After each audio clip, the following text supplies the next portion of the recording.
abu 121 na yewten istihbabi kariyadu salihin na yewten istihbabi yidegol at-tawassut fil libas hakim dingol ka bornateri hara bornaki sattuɗi piri ɗin ɓuri manankum munkun ɓornaki kadi jaasu koyi tawata manankum makko kon kadi no feƴƴi koye ɗon wala ɓeta sur hara o raɓɓinɗinaki ala ma yajri bihi e dow konko woni dogude e makko li gayri hajatin ko alda e haaju wala mako suudan wona ko ɗum woni fandamde shar'i mi shar'inande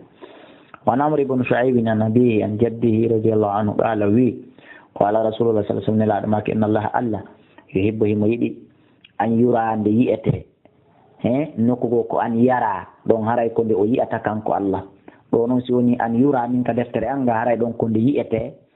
asara ni'mati batte nema makko on kanko Allah ala abdi dow jiyaɗo makko on so neminimo rawahu Tirmidhi wa qala hadithun hasan bi mana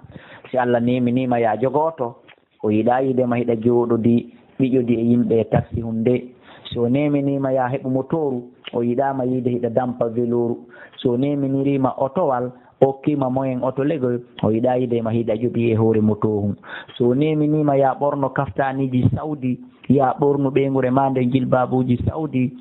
ya ɓorno basemba makkoji lapaɗi o yiɗama yi'ude hiɗa suɓa coñcoy ka donka ma vaccine o ñaaɗu koy so tawi kadi o hewtinama toon haray kadi o yiɗama yiide toon par ce que aray mo anndi ko manan ko jiyimɓe ka Allah waɗu maɗo jaɓu wongol ɗon selen o yurere jungo selen ɗan guddan selen nde yurmintinare ñaamu ɓornoɗa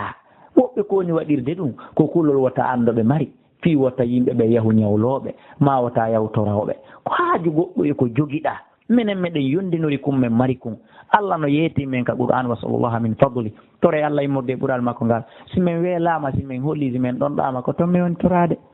ha jami ala e manankum makum to haɗu sooda coñci yeɗɗuɗi ɗi Allah arskuma moyen mum ɓornoɗa sina ɗum haray a tooña e men woni yiltoɗa tooña hoorema sa okkorali men jawle ma ɗen jonnita men haqqe amen kon toon kon a tooñimen sa ɓornali kadi wonki makin kadi coñci koki faala kon Allah lene okkoriki moyen mum a ñamminaliki on ñamete yeɗɗuɗo haray a tooñi hoorema kadi ya akhi wattu yiili wallahu a'la wa a'lamu